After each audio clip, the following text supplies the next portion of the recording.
Alright, I've been asked to do a review on this for a little while. So the iBUYPOWER gaming PC desktop with the Intel i7-10700F, 16 gigabytes of RAM, and the RTX 2060 with a 1 terabyte hard drive and a 480 gigabyte SSD.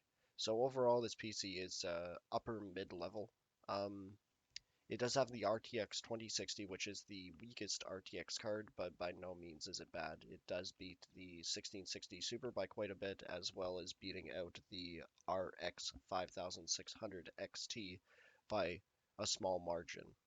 The difference between this NVIDIA card and that RX 5600 is that the NVIDIA cards run cooler, the drives always work, but on the other hand, the R RX 5600 XT is priced very, very competitively, almost the same price as a 1660 Super with almost same performance as a 2060. This one also does have ray tracing, so that is a pretty cool feature. On games like Minecraft, you get about 50 FPS if you are using that new ray tracing. I'm sure it will get better over time, and then you can always do a little bit of overclocking, but generally this PC here, exactly how it is, would do over 240 FPS on Fortnite. The i7-10700F performs very well at Fortnite, and the RTX 2060 is one of the best GPUs for Fortnite without having to break the bank to get decent FPS.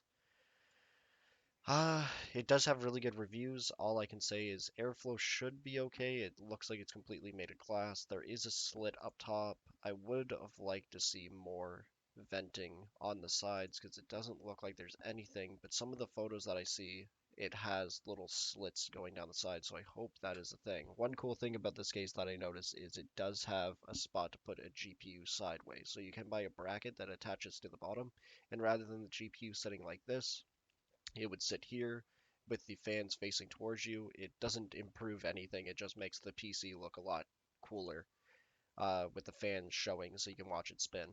I think it's pretty neat. And then yeah, overall, like it's pretty good. It has everything you want. It has little stands for the feet so it can get air in.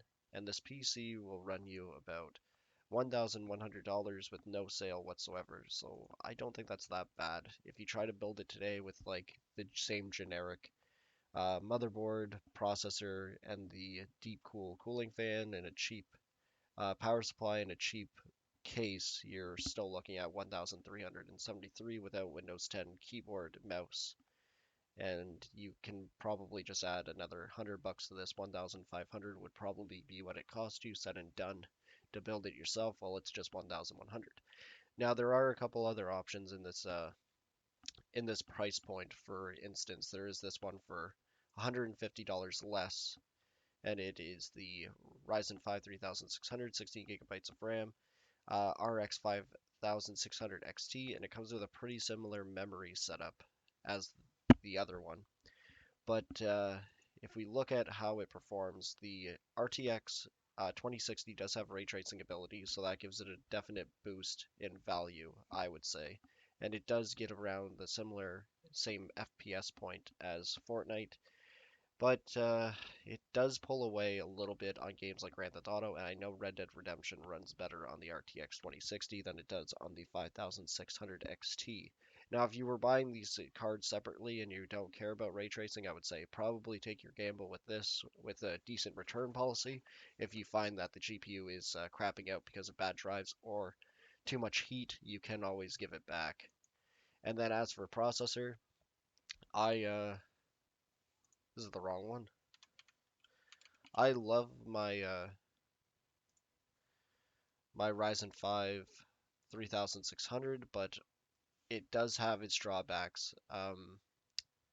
Its temps are fine. Its overclocking is a bit unstable, and to really get a boost from the 3600, at least for my out of my experience, I needed to buy 3600 RAM speed.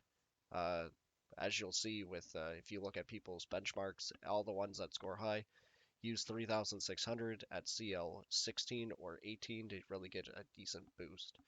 So overall, it should be better than this one. It does have more cores and more threads, and alone that usually means that the CPU is going to do better at multitasking. And games like Fortnite do get a boost, PUBG gets a boost. Grand Theft Auto, not really. And yeah, Like for an extra $100 just for peace of mind, I would probably go with this one. If everything is put together properly, you're not going to have any problems with running this PC.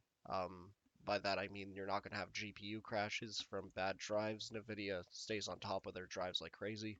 I'm sure if I went over there, there's probably an update that I need to do. And I find every time I do an update, games seem to get more stable. So, yeah. AMD is pretty good, like the RX 580 and the RX 570 are fantastic cards, but they'll line up after that the RX 5700, the 5700 XT, the 5600 XT. They uh, they definitely dropped the ball a little bit there. Price point, great. Overall drive, not so good. So I would say for 1100, this is a pretty solid PC.